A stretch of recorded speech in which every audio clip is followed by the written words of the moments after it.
রাসূলুল্লাহ ফরমায় স্বামী স্ত্রীর মধ্যে মায়া মহব্বত যদি বাড়ে তাহলে এই ঘরের মধ্যে আল্লাহ আসমান থেকে রহমত নাযিল করে। আমার বুজুর্গগণ, দুই রাকাত নামাজ পড়লে নামাজ পড়ার পরে শরীয়ত বিরোধী কোন কাজ আপনারা করতে না পারেন। প্রথম রাত্রি আল্লাহ পিছনের সমস্ত গুণের মাফ করিয়া দিয়েছেন এবং সামনের দিনের জন্য প্রস্তুতি নিতে হয়। আর আল্লাহর দরবারে প্রতিজ্ঞা করতে দেন, আল্লাহ জীবনের যত গুনাহ করছি সমস্ত গুনাহের বেশমিত হয়ে তোমার দরবারে হাত তুলাম আসি। রাসূলুল্লাহ ফরমায়েন স্বামী স্ত্রী উভয়ে যদি হাত তুলা মারি আল্লাহর দরবারে দোয়া করেন, এই দোয়াটা কিন্তু আল্লাহর দরবারে থেকে কোনো সময় ফিরে না। এই যে স্বামীর মুখ থেকে যে সময় আমিন শব্দটা বাইর হয়, স্ত্রীর মুখ থেকে যে সময় আমিন শব্দটা বাইর হয়, আল্লাহর রহমতি 10 জন ফেরেশতার লগে আমিন বঞ্জুরে বলে সুবহানাল্লাহ। এর থেকে আমার বুজুর্গগণ, আপনার নসল ভালো, ফসল ভালো, আপনার থেকে নসল আপনার জারি হয়। মা যদি আপনার বিদায় করে যাওয়া দাও তাহলে এই বাচ্চা কোনো সময় দাতা হইবে না। মার গর্ভের মধ্যে যে সময় বাচ্চা থাকে, মা যদি দাতা হয়, সখী হয়, আর যদি মানুষের সঙ্গে ভালো ব্যবহার করে, কারণ মার উঠা বসার সঙ্গে বাচ্চার সম্পর্ক থাকে। এর গতিকে রাসূলুল্লাহ ফরমায়েন, এই মার উপমা হইল সর্বপ্রথম বাচ্চার জন্ম হইল প্রথম স্কুল মায়ের কুল। বাচ্চার লাগি প্রাথমিক শিক্ষা কোন জায়গা? মায়ের কুল। এর গতিকে রাসূলুল্লাহ ফরমায়েন, স্বামী স্ত্রীর মধ্যে ওভাবে শালীনতা হইতো, ওভাবে ব্যবহার হইতো যে ব্যবহারের কারণে মানুষে দেখিয়া বুঝতো যে তার স্বামী। ওটার সময় মা বই নকলে মাথার কাপড় ফালাইয়া আটবেন। কোনো মানুষের দেখিয়া আপনার শিশিদের সাধারণত যদি মানুষে দেখিয়া মানুষের সহ্য না হয় তাহলে একজন মা বোনের মুখ তাকিয়ে আপনার মাথার তাকিয়া যে সময় কাপড় সরে আল্লাহর ফেরেশতা গনে তার উপরে লানত করতে থাকেন। অনেক সময় মা বই নকল আসুন বাচ্চাদের প্রতি হাত যা তোর উপরে আল্লাহর গজব পড়ো। আমার বুজুর্গগণ, এইভাবে অশ্লীল গালিগুলোজ কইয়া যদি কোন মানুষে তার বাচ্চারে আপনার গালিগুলোজ করে তাহলে রাসূলুল্লাহ ফরমায়েন দিনের মধ্যে 3টি সময় আছে, এই 3টি সময়ে যদি দোয়া করেন আল্লাহর দরবারে দোয়া কবুল হয়। এই 3টি সময়ে যদি বদদোয়া করেন তাহলে বদদোয়া কিন্তু আল্লাহর দরবারে কবুল হয়ে যায়। এটাও দেখা গেছে বহু মানুষে মুখটা কি বলছে আওলাদের প্রতি বদদোয়া বলছে, আওলাদের প্রতি বদদোয়ার সঙ্গে সঙ্গে আল্লাহর যাতে বরদাস্ত করতে পারছে না, আল্লাহর সঙ্গে সঙ্গে সেই আওলাদের দুনিয়া থেকে উঠাই দিয়েছে। আরেকটা জিনিস লক্ষ্য রাখিও, বেশিরভাগ মা বোন আপনার এখন তমিজ নাই। যে সময় মাগরিবের নামাজ হয়, মাগরিবের আযান হয়, মসজিদের মধ্যে আযান দেওয়ার পরে সে দৌড়ায়, মুমিন মসজিদের দিকে আয়, মুসল্লি মসজিদের দিকে আয়, আর শয়তান আপনার চতুর্দিকে দৌড়াইতে থাকে। শয়তানের সেই সময় তার শরীরের মধ্যে যারা ফায়দা হয়, জলা ফায়দা হয়ে যায়, শয়তান কিন্তু টিকিয়া থাকা সম্ভব হয় না। সেই সময় শয়তান আপনার প্রবেশ করতে চায় ইনসানের ঘরের মধ্যে। এই সময় আগের যুগের মা বোনেরা সন্ধ্যার সময় আপনার ঘরের মধ্যে কারেন্ট না থাকলেও বাতি জ্বালাইতা দিনা না, বাতি সঙ্গে সঙ্গে জ্বালাই দিও। আগুন দেখলে জিন্নাতে ডরায়, আগুন দেখলে জিন্নাতে ডরায়। এই সময় দরজা জানালা সমস্ত বন্ধ করিও। যে সময় জিন্নাতে দেখবো দুনিয়া যাওয়ার মতন আর কোনো জায়গা নাই, একটা মাত্র নিরাপদ জায়গা আছে, যেটার নাম হইল প্রস্রাব এবং পায়খানার জায়গা। ওই জায়গার মধ্যে যায়। এর গতিকে রাসূলুল্লাহ ফরমায়েন, মুসলিম শরীফের হাদিস, রাসূলুল্লাহ ফরমায়েন যে সময় প্রস্রাবের মধ্যে যাইবা একটা দোয়া আছে, দোয়া পড়িও। অনেক মানুষে প্রস্রাব করে হাঁটু পায়ে করা থাকে, করে নিনা না আটু বার করি আপনার যে কোন জায়গা প্রস্রাব করে। রাসূলুল্লাহ ফরমায়েন গরিবের আলামত হইল যে রাস্তায় মানুষ চলাফেরা করে এই রাস্তায় কোনদিন ল্যাট্রিন প্রস্রাব আর ভুলেও করিও না। রাসূলুল্লাহ সাল্লাল্লাহু আলাইহি ওয়াসাল্লাম ফরমায়েন এই রাস্তায় যদি মানুষ প্রস্রাব পায়খানা করে, এই সমস্ত জিনিস এমন অবশ্যই আমরা বহুত না। আগে গ্রাম অঞ্চলে কিছু রাস্তা আসতো, এটার সাইড বনাই লাইটা মানুষের তিন বছর করিয়া, এখন এটা আছে, এখন এটা কমে গেছে। এর থেকে আমার বুজুর্গগণ, একজন মহিলা ঘরের ভিতরে আওয়াজ দিব যাতে আওয়াজটা বাইরে না বাড়ে, বুঝা যাইব এই ঘরের মধ্যে মহিলা খোলাসন। এর গতিকে রাসূলুল্লাহ সাল্লাল্লাহু আলাইহি ওয়াসাল্লামে ফরমায় একজন মহিলার কাছ থেকে এমন বাটে আওয়াজ বাইর হইবে না যে আওয়াজটা কিন্তু পাহাড় পর্যন্ত পৌঁছে যায়। একজন পুরুষের জন্য নির্দেশ নাই যে তুমি আওয়াজ দিতে দিতে আল্লাহ তোমারে পুরুষ বানাইছো না তুমি সারা গাঁও পর্যন্ত বাইরে এটা বড় বড় করে আওয়াজ দিতে, এটা শরীয়তের মধ্যে নাই। এর গতিকে রাসূলুল্লাহ সাল্লাল্লাহু আলাইহি ওয়াসাল্লামে ফরমায় যে মহিলার আওয়াজ ছোট হইব এই মহিলাটা নিশ্চয় পর্দা নিষিদ্ধ হইব। যে মহিলার পর্দা থাকবো সেই মহিলার বাচ্চা কাচ্চা পর্দা নিষিদ্ধ হইবা। এর গতিকে মা বইন হল সরে আমাদের পায় বাজারের মধ্যে এখন আপনার মা বইন হল যায় সরকারি বাইর করছে বন্ধনের কারণে প্রতি সপ্তাহে একবার উপস্থিতি দিতে লাগে। এখন সরকারের দিচ্ছে আরো বহু কিছু অরুণোদয় আরো বহু কিছু দিচ্ছে আপনার মা বইন হল টাউনের মধ্যে যাইতে লাগে। যদি গোটা জিন্দেগি সরকারের যদি কোনো কিছু না দেয় যে আল্লাহ তোমার দুনিয়ার মধ্যে দিয়েছেন, তোমার সৃষ্টি করার 50,000 বছর আগে আল্লাহ তোমার রিজিকের ফয়সালা করিয়া রাখি দিয়েছেন। জুড়ে বলো সুবহানাল্লাহ। আল্লাহুম্মা সাল্লি আলা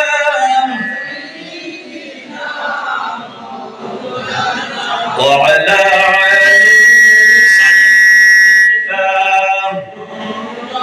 এর গতিকে রিজিকের দাবিদার হইলা আল্লাহ।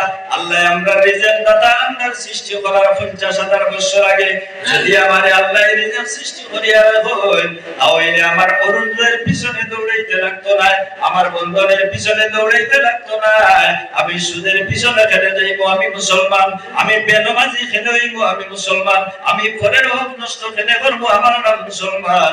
রাসূলুল্লাহ সাল্লাল্লাহু আলাইহি ওয়াসাল্লামের আদর্শ দেখো, আল্লাহর হাবিবের আদর্শ দেখিয়া কত মানুষের রাসূলুল্লাহর উপরে কলিমা পড়িয়া মুসলমান হইছেন। আল্লাহর নবী জবরদস্তি করিয়া লাঠির দ্বারা তরবারির দ্বারা রাসূলুল্লাহ ইসলামের প্রচার করছেন না। আল্লাহর হাবিবের মাত্র আদর্শ দেখিয়া আল্লাহর হাবিবের ব্যবহার দেখিয়া কত বিধর্মীয় কলিমা পড়িয়া নবীদের কাছে ঈমান আনছেন। আতামিল মদিনা আল্লাহর হাবিব মদিনার একটা গলির দিকে আসিয়া দেখতে বড় লম্বা রাস্তা।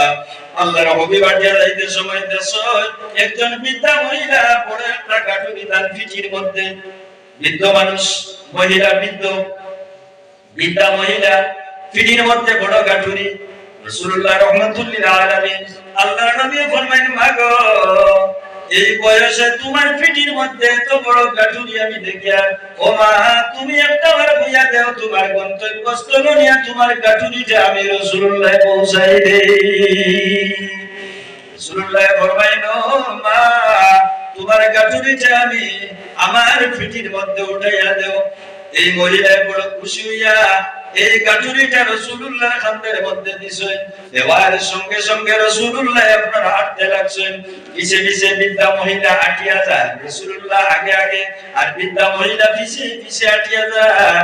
যাইতে সময় সারা রাস্তা রাসূলুল্লাহর বৃদ্ধা মহিলার গাইলাইছে, খালি গাইলাইছে আর কইছে আয় রে হায় আল্লাহ আব্দুল্লাহর বেটা মুহাম্মদ খারে আল্লাহ নবী বানাইলো রে। এই ব্যক্তিরে নবী না বানাইয়া এই মানুষের মতন মানুষের যদি আল্লাহ নবী বানাইতো তাহলে আমাদের মতন কত বৃদ্ধ মহিলা অনাথ অসহায় গরিবদের সাহায্য সহযোগিতা হইল।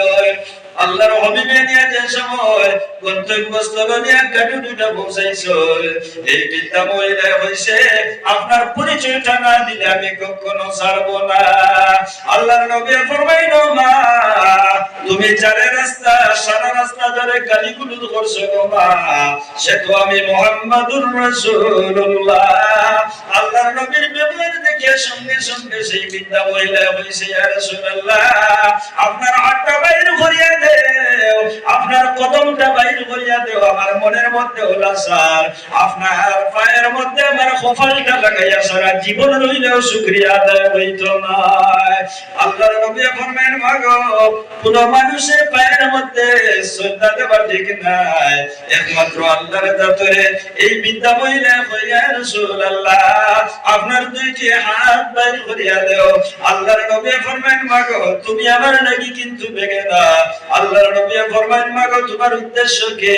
ইয়া রাসূলুল্লাহ আমার উদ্দেশ্য হইল মক্কা নগরে আল্লাহ আপনারে নবী বানাইছে, আপনার ধর্মের মধ্যে আমি পূর্ণাঙ্গিন প্রবেশ করতাম, আপনি একটা বার আমারে ফড়াই দাও না ইলাহা ইল্লাল্লাহু মুহাম্মাদুর রাসূলুল্লাহ।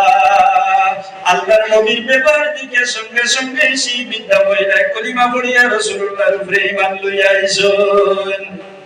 আমার বুজুর্গরা আমরা মুসলমান, আমাদের ব্যবহার দেখে অন্যান্য ধর্ম অবলম্বী মানুষের যাতে কোনো কষ্ট পায় না। আমরার ভাষার মধ্যে কবি হইতে লাগবো, আমরার ভাষার মধ্যে মিষ্ট ভাষা হইতে লাগবো। আল্লাহর নবীর ভাষা দেখে আল্লাহর নবীর আলফা তখন শুনিয়া কত মানুষে কলিমা পড়িয়া মুসলমান হইছেন।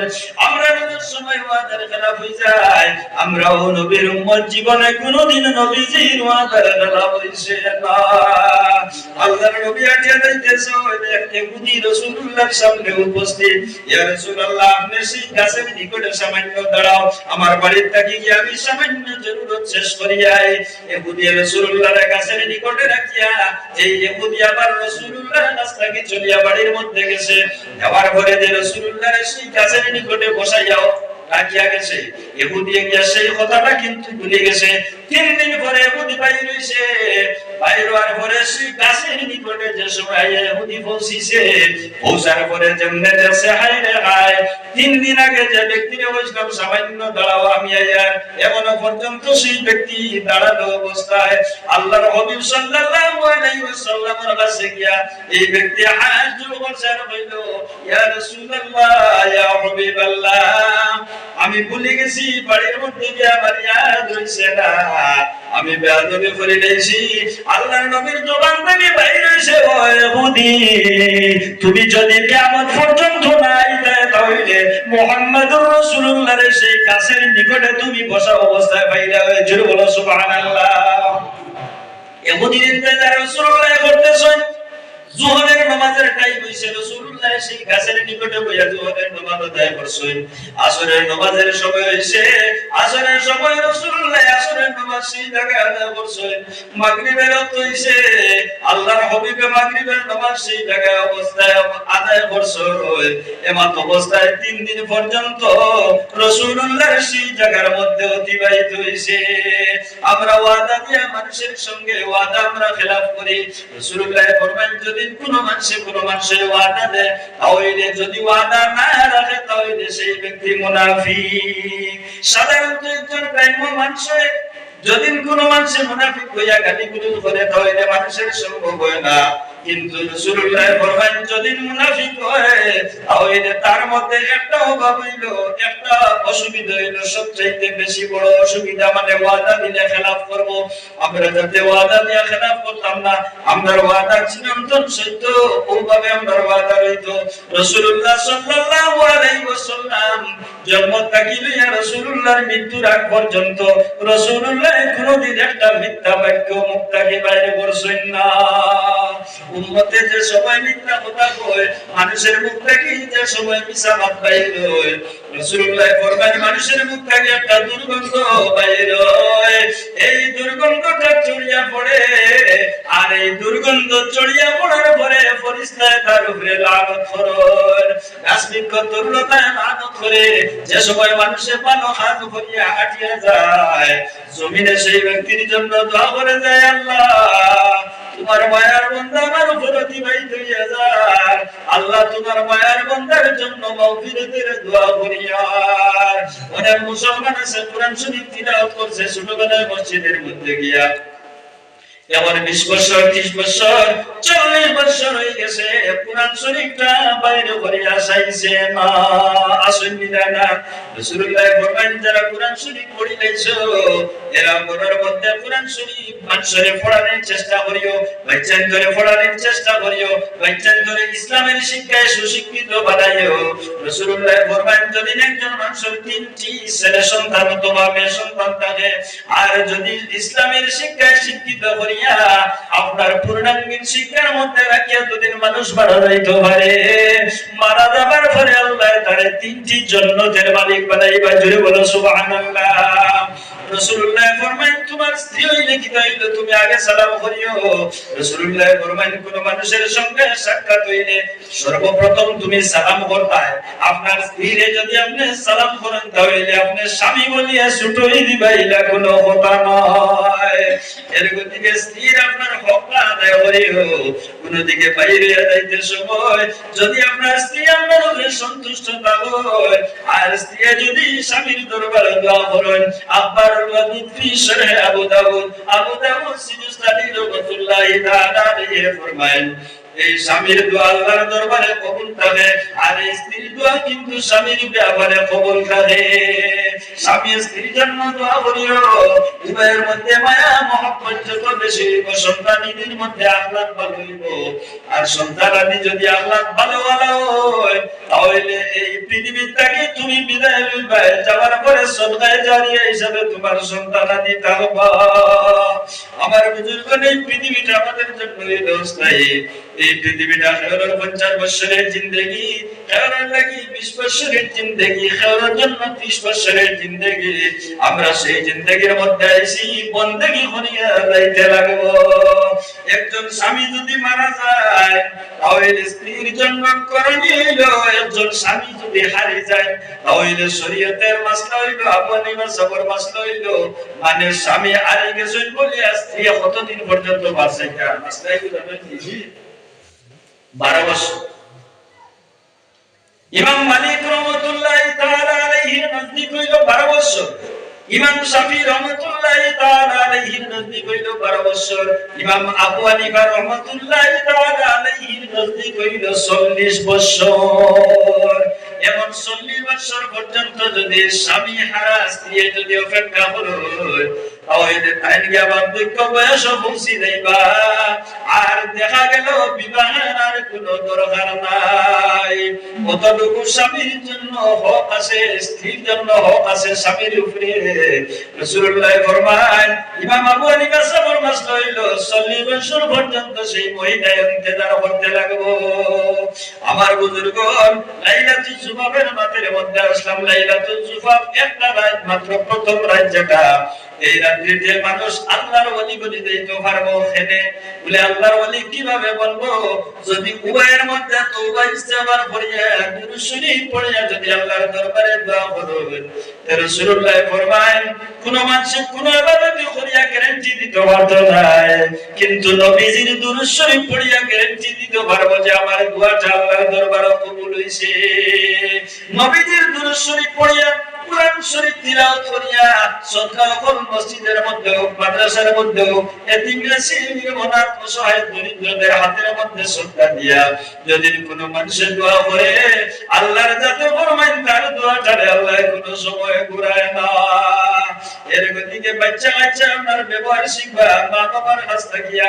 মা যে সময় মায়ের গর্ভ যে সময় বাচ্চা থাকে, মায়ের যে সময় রুকু করেন সেই সময় বাচ্চা রুকুই দেয়, মায়ের যে সময় তাশাহুদ করেন বাচ্চার তাশাহুদ আদায় হয়ে যায়, মায়ের যে সময় পরিপূর্ণ নামাজ পড়েন বাচ্চার জন্য পরিপূর্ণ নামাজ হয়ে যায়। এরাও ব্যক্তি দুনিয়ার মধ্যে আছে যারা আপনার গর্ভ থাকি বাইরে হইছেন আল্লাহর ওলি হইয়া। আপনারা সঞ্চয়ের গতিকে রাসূলুল্লাহ ফরমায়েন, মহিলা হলে যে সময় মাথার কাপড় ফলাইয়া হাঁটে, আল্লাহর রহমতি ফেরেশতা ও তার থাকি দূরে সরিয়া যায়, আর গজবের ফেরেশতাগণকে আহ্বান করে যে এই মহিলারে নিয়ে শয়তানের আশ্রয় লাগাইল। মাথার থাকি একজন মহিলা কাপড় ফলানির পরে, মাথার কাপড় ফলানির সঙ্গে সঙ্গে সেই মহিলারে আপনার গজবের ফেরেশতায় বেষ্টন করুন। এর গতিকে প্রত্যেক মা বোনের জন্য জরুরি হইল পর্দায় এবং আওয়াজটারে যাতে ছোট করিয়া রাখুন। আমার ভাই 100 টাকা দিছেন আল্লাহ সরকারে কবুল আর মঞ্জুর ফরমাও। আপনারা যেরকম আল্লাহুম্মা আমিন। হযরত হাজিরিন ইকরাম, আমি খুব ডাইরেক্ট আপনারা এখন শুরু করব। আল্লাহুম্মা সাল্লি আলা সাইয়্যিদিনা মাওলানা মুহাম্মদ ওয়া আলা আলি সাইয়্যিদিনা। আল্লাহুম্মা সাল্লি আলা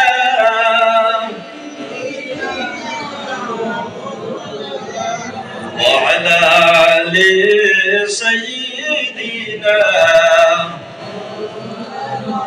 حسبي ربي جل الله ما في قلبي خير الله نور محمد صلى الله لا إله إلا الله أرجو سورة ذكر لا إله إلا الله لا إله إلا الله حسبي ربي جل الله ما في قلبي خير الله نور محمد صلى الله لا إله إلا الله حسبي ربي جل الله ما في قلبي خير الله نور محمد صلى الله لا إله إلا الله। হযরত হাজিরিন ইকরাম, আমরা বেশিরভাগ এখন সমাজের মধ্যে মা বোন হলে বেশি মার্কেটিং করে, বাজারের মধ্যে আপনার মা বোন হল যায়, যে মা বোন হল বাজারের মধ্যে যায় এরা তো নিশ্চয়ই একজন গার্জেন আছে, একজন স্বামী আছে, অথবা একজন ভাই আছে, তাইলে বাবা আসল মা আসল, এই গার্জেন সকলের উপরেও কিছু আপনার দুষ্ফলবনিতা করতে নাই। জি আমার বুজুর্গ হল সবচাইতে নিকৃষ্ট জায়গা হইল বাজার। বাজারে যাওয়ার পরে একজন ভালো মা বইন যদি বাজারের মধ্যে যায়, এখানে যাওয়ার পরে শয়তানে আপনার কিতা করে ওয়াসওয়াসা দিয়া তার কালচারকে খারাপ বানানোর সম্ভাবনা থাকে। এর গতিকে আমরা চেষ্টা করব আমরা মা বইন হলরে ইনশাআল্লাহুল আজিজ আমরা থাকতে আমরা মা বইন হলরে আমরা বাজারের মধ্যে দিতাম না, পারিদান শক্তি আমরা বন্ধন লোন লইতাম না, আমরা মা বইন হলরে আমরা থাকতে আমরা বাড়ির থেকে আমরা মা বইন হলরে বাজারের মধ্যে দিতাম না। রাসূলুল্লাহ ফরমায় মা বইন হলে যে সময় বাজারে গিয়া বাজার করবে এই সময় স্বামী যখন বাড়ির থাকবে, এখন দেখা গেল নবীজির হাদিসের উল্টা আর রিজালু কাওয়ামুনা আলান নিসা, আল্লাহর কোরআন শরীফের মধ্যে ঘোষণা করেন বেটির ধরে বানাইয়া দিছি উপরে সরকারটা বেটায়, যে বেটি যদি বাজারে যায় তে বুঝা গেল বেটির সরকার বেটা না, বেটার সরকার বেটি। হ্যাঁ, আরো বেশি জরুরত বেটি তো। এর গতিকে আমরা এটার থাকি পরহেজ করার চেষ্টা করব। আমরা বাচ্চাদের আধুনিক শিক্ষা যেটা মক্তবের মধ্যে ও শিক্ষাটা আমরা জোর কদমে যাতে আমরা বাচ্চাদের অর্জন করাইতাম পারি, আমরা বাচ্চাদের সুশিক্ষিত করিয়া যদি আমরা যাইতাম পারি, তাহলে এই পৃথিবীর থেকে যাইব আমরা বাচ্চাদের পড়াশোনা করবা, আমরা খবরও হুকুম কি পাইব। নবীজি ফরমায় আমার উম্মত গুনাহগার হিসাবে দুনিয়া থেকে বিদায় নিব, আর ইলা তার মানুষ হল ইলা আওলাদ হল নেককার হইয়া যাইব, যারা জিয়ারত করবা আর জিয়ারত করতে করতে পড়াশোনা করতে করতে ময়দানে মাহশর উঠিব সেই ব্যক্তি নেককার হইয়া জুড়ে বলো সুবহানাল্লাহ। হযরত হাজিরিন ইকরাম, রাসূলুল্লাহ ফরমায় তিন জিনিস হইল আমার পছন্দনীয়, তোর মধ্যে একটা জিনিস হইল আন-নিসা। রাসূলুল্লাহ ফরমায় সবচাইতে মায়ার বস্তু এক হইল মিশক, খুশবু রাসূলুল্লাহর কাছে আতর বড় পছন্দনীয়, আর দুই নম্বর হইল রাসূলুল্লাহর কাছে মেলু, মহিলা যারা রাসূলুল্লাহর কাছে বড় পছন্দনীয়। এর গতিকে মহিলা হলো পছন্দনীয় যদি না হয়, আপনার মা বইনগুলোকে যদি আপনি সুন্দর করিয়া রাখেন না, আপনার মা বইনগুলোকে যদি আপনি কুব্যবহার করেন, তাহলে বোঝা গেল রাসূলুল্লাহর হাদিসের উপরে টর্চারিং কথা, রাসূলুল্লাহর হাদিসের বিপরীত আপনি কথা। আর মা বইনগুলোকে যদি মায়া করেন, তাহলে বোঝা গেল রাসূলুল্লাহর হাদিসের অনুযায়ী আপনি চলতা। এর গতিকে মা বইনগুলো আওয়াজ শুনতা, স্বামীগুলোরে যেভাবে মাথাইবার কথা